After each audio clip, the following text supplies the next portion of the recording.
Assalamualaikum warahmatullahi wabarakatuh. Saya Aurelio dari kelas TPFB angkatan 20. Saya ingin menjelaskan pemahaman saya tentang materi ISO. Pertama, pihak ketiga lembaga akreditasi merupakan badan akreditasi yang awalnya asosiasi suatu negara, bertugas untuk mengawasi dan mengakreditasi produk oleh perusahaan dalam suatu negara, seperti SNI, JIS, dan ISO. ISO ada 5 macam: ISO 9000 sampai ISO 9004, merupakan pedoman non-kontaktual. Persyaratan sistem mutu dituangkan dalam standar internasional ini. ISO 9001 sampai 93 bersifat melengkapi dari persyaratan yang sudah ditentukan. ISO 9000 hanya menentukan persyaratan mengenai apa yang dicakup dalam sistem mutu dan tidak menyeragamkan, bersifat umum dan tidak terkait, dimaksudkan untuk adopsi tetapi kadang bisa disesuaikan, khusus bersifat kontraktual. ISO 9001 merupakan sistem mutu dalam bidang desain, pengembangan, produksi, instalasi, dan pelayanan. Standar ini menetapkan persyaratan sistem mutu untuk digunakan. Persyaratan ditetapkan diarahkan untuk kepuasan konsumen. Tanggung jawab manajemen kebijakan mutu, yaitu sasaran dan komitmen mutu yang ditetapkan dan didokumentasikan. Organisasi, yaitu bertanggung jawab dalam berwenang mengolah sumber daya dan wakil manajemennya. Tinjauan manajemen, yaitu tinjauan evaluasi sistem mutu secara berkala oleh pimpinan untuk menjamin kesesuaian dengan syarat standar ISO 9001. Sistem mutu, yaitu umumnya perusahaan harus menetapkan sistem mutu sebagai sarana untuk menjamin produk sesuai persyaratan. Prosedur sistem mutu yaitu menerapkan secara efektif yang konsisten dan sesuai standar internasional ISO 9001. Perencanaan mutu, perusahaan harus mempertimbangkan penerapan kegiatan bila dipandang perlu dalam persyaratan produk. Tinjauan kontrak umum, perusahaan harus menetapkan dan memelihara prosedur tertulis. Tinjauan suatu kontrak atau perencanaan yang ditinjau oleh perusahaan. Amandemen kontrak, perusahaan mengidentifikasi amandemen suatu kontrak yang dibuat. Rekaman data hasil tinjauan harus disimpan. Pengendalian desain, yaitu menetapkan dan memelihara prosedur tertulis untuk verifikasi desain produk. Lalu perencanaan desain dan pengembang harus menyiapkan perencana untuk setiap kegiatan. Lalu keterkaitan fungsi organisasi dan teknis, yaitu komunikasi dalam setiap unit organisasi terkait masukan. Pengendalian desain, yaitu masukan desain, persyaratan masukan desain terkait produk, keluaran desain, yaitu didokumentasikan dan diverifikasi. Tinjauan desain, peninjauan terhadap tahap desain. Verifikasi desain, verifikasi tahap tertentu dari desain. Validasi desain, yaitu validasi untuk menjamin produk sesuai pemakai. Pengendalian dokumen data.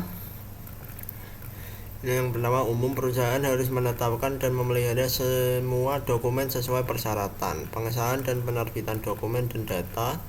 Dokumen dan data ditinjau dan disahkan oleh personel yang berwenang. Perubahan dokumen dan data harus ditinjau oleh fungsi yang sama waktu tinjauan dan pengesahan awal. Pembelian, yaitu yang umum perusahaan menjamin produk yang dibeli sesuai persyaratan. Evaluasi kontraktor, mengevaluasi subkontraktor atas dasar kemampuan. Data pembelian, dokumen pembelian yang dimuat data.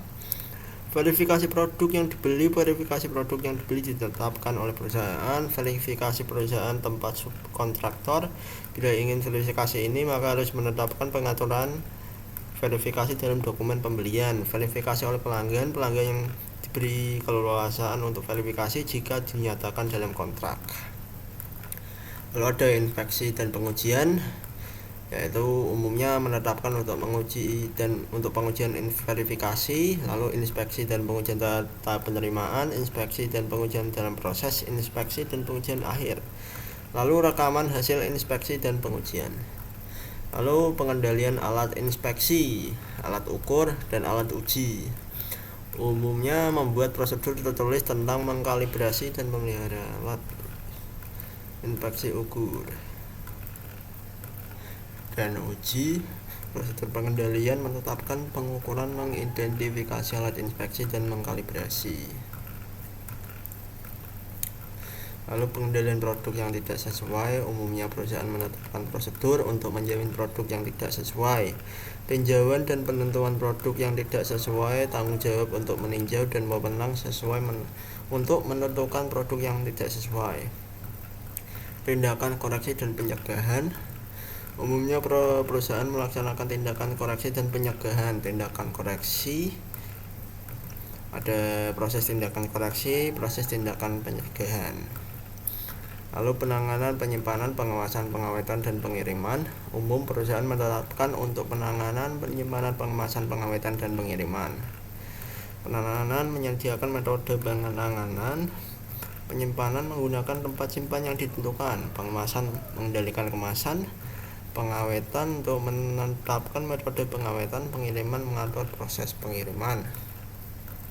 Teknik statistik, identifikasi kebutuhan, mengidentifikasi kebutuhan statistik yang diperlukan. Prosedur menetapkan untuk penerapan statistiknya. Lalu ada ISO 9002, ISO 9003, dan ISO 9004. ISO 9002 itu merupakan sistem dalam produksi, instalasi, dan pelayanan. ISO 93 merupakan sistem mutu untuk inspeksi akhir dan tes. Lalu ISO 94 adalah pedoman yang tidak mengikat. Manfaat ISO 9000 yaitu untuk penghematan biaya, peningkatan efisiensi, produktivitas menjadi menaik, tingkat kompetitif yang naik tinggi. Lalu ada kelebihan ISO 9000. Sistem manajemen mutu ISO 9000 sangat antisipatif. Sistem manajemen mutu ISO 9000 sangat adaptif, dan sistem manajemen mutu ISO 9000 sangat informatif. Implementasi ISO terdapat 5 proses, yaitu proses adopsi, proses persiapan, proses pengembangan, dan proses implementasi. Sekian dari pemahaman dan penjelasan saya terkait materi ISO ini. Jika ada kesalahan mohon dimaafkan. Wassalamualaikum warahmatullahi wabarakatuh.